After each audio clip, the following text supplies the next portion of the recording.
এত সুন্দর একটা আই লুক যদি খুব ইজি ওয়েতে তোমাদের করে দেখাই কেমন হবে বলো তো। Hello everyone, this is me Sanjita from Sanjita's beauty bling. আশা করি তোমরা সবাই অনেক ভালো আছো। আজকের ভিডিওতে আমি একটা হলুদের মেকওভার দেখাবো। অ্যাকচুয়ালি তোমরা হলুদ প্রোগ্রামে গেলেও এই টাইপের লুক করে যেতে পারো, বা হলুদের ব্রাইডকে এইরকম একটা লুক দিতে পারো, কারণ এই লুকটা কিন্তু ব্রাইড লুক থেকে কম না। আই লুকটা অনেক বেশি কালারফুল ছিল। প্রথমে আমি W7 এর কনসিলার দিয়ে আমার দুইটা চোখে ব্লেন্ড করে নিলাম। এখন একটা বিউটি ব্লেন্ডার দিয়ে ড্যাপ ড্যাপ করে সেট করে দিচ্ছি। এখন রেভুলেশনের এই কালারফুল প্যালেট থেকে আমি এই পার্পল কালারটা নিয়ে আউটার কর্নারটা সুন্দর করে ব্লেন্ড করতে হবে। আই লুকে সবসময় মাথায় রাখতে হবে ব্লেন্ডিংটা অনেক ইম্পর্টেন্ট ব্লেন্ডিং। তোমার ব্লেন্ডিংটা যত বেশি সুন্দর হবে তোমার আই লুকটা দেখতে ঠিক তত বেশি সুন্দর লাগবে।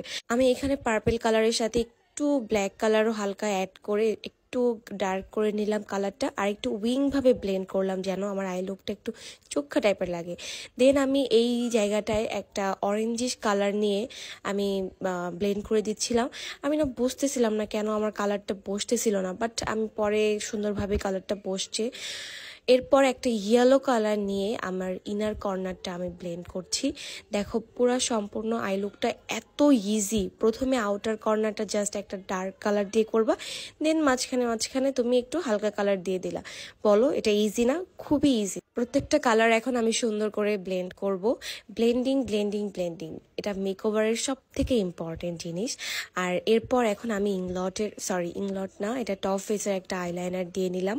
হালকা করে আইলাইনারটা দিয়েছি চিকন করে। এরপর একটু গ্লিটার নিয়ে আমার ফুল আইসে আমি একটু একটু করে দিয়ে দিলাম ড্যাপ ড্যাপ করে। আর তোমরা যারা ক্লাস করতে চাচ্ছ তোমরা কিন্তু মেকআপ ক্লাস করতে পারো আমার কাছে। এখন 1K এর একটা অফার চলছে, যেখানে তোমরা 1K তে সব কিছু A to Z মেকআপে শিখতে পারবা। এই ক্লাসটা অনলাইনে হবে। বাকি ডিটেলসের জন্য তোমাদের পেজে নক করতে হবে, তাহলে ফুল ডিটেলস দেওয়া হবে। ফেসের ছোট ছোট লাল লাল কালো কালো দাগগুলা হচ্ছে আমি একটা কনসিলার দিয়ে কালার কারেক্টার প্যালেট থেকে একটা কনসিলার দিয়ে হাইড করে নিলাম। আর এখন আমি জুভিয়াসের ফাউন্ডেশনটা ইউজ করতেছি। এটা 600 শেড মেবি। এই ব্র্যান্ডের ফাউন্ডেশনটা আমার অনেক পছন্দ। আমি রেগুলার এই ফাউন্ডেশনটা ইউজ করি। আর এটা না অনেক ফুল কভারেজ, তো তোমার একটু হালকা নিলেই ওইটাকে ব্লেন্ড করলেই অনেক সুন্দর একটা লেয়ার ক্রিয়েট হয়।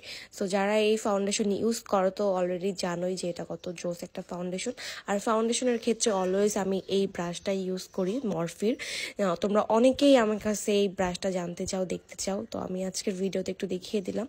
এই টাইপের ব্রাশ দিয়ে ফাউন্ডেশন ব্লেন্ড করলে ব্লেন্ডিংটা অনেক সুন্দর হয়, আর ফাউন্ডেশনটা অনেক ফেসের জন্য আর কি লং লাস্টিং হয়, একটা লং লাস্টিং বেস হয়। আমার সবসময় খুব কম ফাউন্ডেশন পছন্দ, আমার ফেসে আমি হেভি বেস আমার তেমন একটা পছন্দ না, যার কারণে আমি খুব কম ফাউন্ডেশন দিই। এখন আমি লিকুইড ব্লাশ দেবো এলফের। এই লিকুইড ব্লাশটা আমার অনেক পছন্দের। অল্প করে আমি ব্লাশটা দিয়ে নিচ্ছি। আমি সবসময় প্রেফার করি হাত দিয়ে ব্লাশটা ইউজ করার। হাত দিয়ে অ্যাপ্লাই করার পরে একটা ব্রাশ দিয়ে আমি ক্রিমি ব্লাশটা আমি ব্লেন্ড করে দিব। এই ব্লাশ শেডটা তোমরা কিন্তু নিতে পারো এলফের। এখন কিন্তু অনেক ডিসকাউন্ট চলছে, সেল চলছে।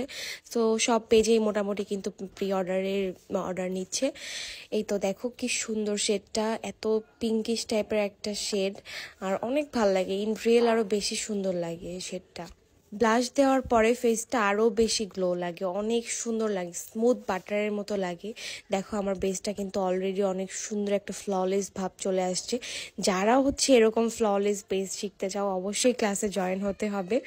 এই তো এখন আমি ফেসটা হাইলাইট করতেছি একটা W7 এর কনসিলার দিয়ে। ফেসে হাইলাইট করতে করতে আমার কারেন্ট চলে গেছে, হাইলাইটটা করাও শেষ হয়ে গেছে, কারেন্টটাও ঠাস করে চলে গেছে। বাট আমি অফ ক্যামেরাতে বাকি মেকআপগুলো করে ফেলছি। দেখো এই শেডটা জাস্ট আমি চোখের নিচে ব্লেন্ড করে দিয়েছি। কন্ট্রোল ব্লাশ সবকিছু আমি অফ ক্যামেরাতে করে ফেলছি যেহেতু কারেন্ট ছিল না। তারপরও আবার দেখাচ্ছি আমি এই শেডটা ব্লাশে ইউজ করছি। এই তো আমার ফাইনাল লুক কমপ্লিট। এখন জাস্ট লিপস্টিকের পালা। আর লিপস্টিক আমি ওয়েট অ্যান্ড ওয়াইল্ডের একটা লিপ লাইনার দিয়ে ড্র করে আমার পছন্দ দুইটা লিপস্টিক আমি মিক্স করে দিলাম লিপসে। এই তো এখন কেমন হয়েছে তোমরা অবশ্যই এই লুকটা জানাবা তোমাদের কেমন লেগেছে আর কেমন টাইপের লুক চাও। আমার কাছে কিন্তু এই লুকটা অনেক বেশি পছন্দ হয়েছে। আর সরি তোমরা এতক্ষণে কেউ বুঝতে পারছো কিনা জানি না, আমি টিপটা আমি বাঁকা দিয়ে ফেলছি যেহেতু আমি কারেন্ট ছিল না। আর লিপস্টিক দিয়ে যেহেতু আমি টিপটা পড়েছি যার কারণে আর একটু বাঁকা হয়ে গেছে কারেন্ট না থাকার কারণে। এতক্ষণ যারা কষ্ট করে আমার এই ভিডিওটি দেখেছো, thank you so much for watching. আর আমার পাশে থেকেও একটা ফলো দিয়ে দিও। আর এটা জানাতে অবশ্যই ভুলবে না তোমরা কেমন টাইপের নেক্সট লুক চাও, কেমন টাইপের আই লুক চাও, অবশ্যই কমেন্টস করে জানাবে। তাহলে আমি বুঝতে পারবো তাহলে তোমাদের জন্য কোন টাইপের ভিডিও বানানো আমার উচিত। Tata, bye bye.